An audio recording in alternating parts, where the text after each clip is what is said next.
உள்ளம் கவர் கல்வன் அப்படிங்கிறார் சம்பந்தர் சொல்லும்போது, சிவனே என் செழுஞ்சுடரே.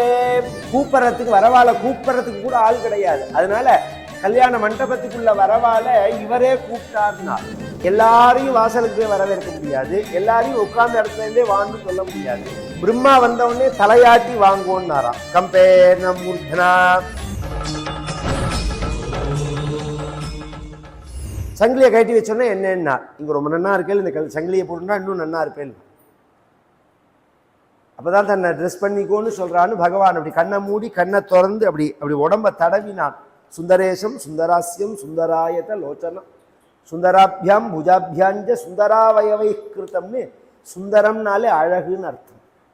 உடம்பு முழுக்க அந்த அந்த அழக வர்ணிச்சுட முடியுமாவா? என் உள்ளம் கவர் கல்வன் அப்படிங்கிறார் சம்பந்தர் சொல்லும்போது. சுந்தரமூர்த்தி நாயனார் இன்னொரு இடத்துல சொல்றார், காளஹஸ்தியில, செண்டாடும் விடையாய் சிவனே என் செழுஞ்சுடரே, வண்டாரும் குழலால் உமை பாகம் மகிழ்ந்தவனே, கண்டார் காதலிக்கும், அந்த பதம் தான் அங்க முக்கியம். கண்டார் காதலிக்கும் கணநாதன் என் காலத்தியாய், அண்டா உன்னை எல்லால் அறிந்தேத்த மாட்டேனே, செண்டாடும் விடையாய். அந்த பதிகத்துல சொல்லும் போது கண்டார் காதலிக்குங்கிறார். பார்த்தா அப்படியே அர்ப்பணமாயிடும் மனசு. அப்படி ஒரு அழகோட பகவான் வர, அதுலேருந்து தான் இப்ப சொன்னா புரியாது. ஒரு 50 வருஷம் முன்னாடி நானே பார்த்துருக்கேன். மாப்பிள்ளைக்கு ரெட்டவட சங்கிலி போட்டுன்னு வருவாமா காசி யாத்திரைக்கு. பார்த்துருக்கீங்களா நீங்க? என்ன பண்ணுவான்னா, காசி யாத்திரைக்கு கிளம்பினோடனே பக்கத்துல நிற்கிற ஒரு பாட்டி தன் கழுத்துல உள்ள நகையை ஒன்றை போடுவா. அது ரெட்டவடன்னு ஒரு உதாரணத்துக்கு சொன்னேன், போடுவா. அவன் என்னதான் அலங்காரம் பண்ணியிருந்தாலும் ஒரு இரவல் நகை போடணும்னு. இந்த இரவல் நகையை ஆரம்பிச்சதே சிவபெருமான் தான். மகாவிஷ்ணு சங்கிலி கொடுக்க அதை போட்டுண்டு வர ஆச்சரியமான ஒரு வரவேற்போட பிரம்மா தான் கல்யாணம் பண்ணி வைக்கிறார் பகவானுக்கு.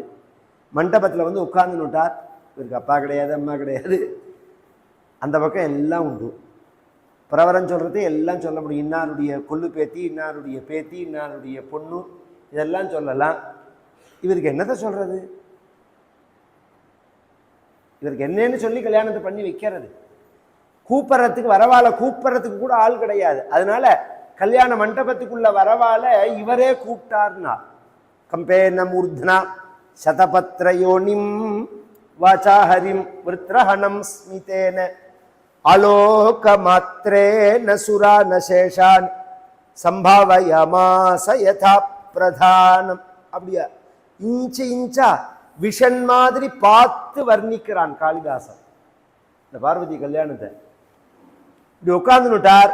ஏற்கனவே எல்லாரும் வந்தாச்சு. பொதுவா இப்ப எல்லாம் ஒரு தடவை கூப்பிடுறது தான். அந்த காலத்துல வேலைக்கு வேலை கூப்பிடணும்.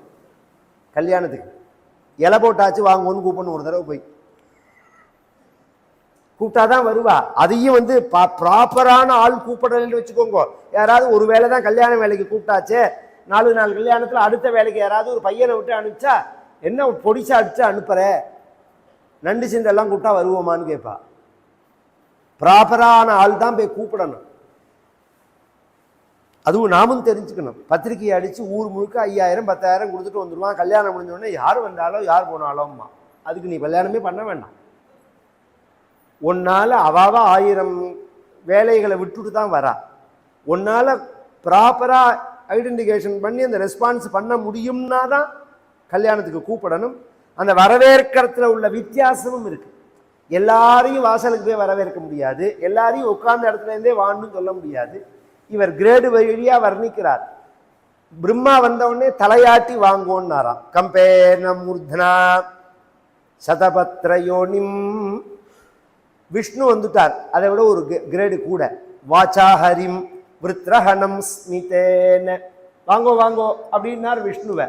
அதுக்கடி இந்திரன் வந்துட்டான். இந்த 2 பேருக்கும் கீழாவும் ஸ்மிதேன ஒரு சிரிப்பு அவனை பார்த்து வாங்குற மாதிரி. மற்ற தேவதைகள்லாம் உட்காந்துருக்கா பத்தியில அவளெல்லாம் வாங்கோன்னு சொல்றதுக்கு போல அப்படி கண்ணால ஆலோக மாத்திரே நசுரா நசேஷான்னு சம்பாவயமாச யதா பிரதானம். அதுக்கு தகுந்த மாதிரி பகவான் வரவேற்று பிரம்மா இருந்து பண்ணி வைக்கும்போது அந்த கன்னிகாதானம் பண்ணி கொடுக்குறதே தசானாம் பூர்வேஷாம் தசானாம் பரேஷாம்னு 21 தலைமுறை கரையேறணும்னு சொல்லி தான் சங்கல்பம் பண்ணி தான் அங்கே கல்யாணம் பண்ணணும்.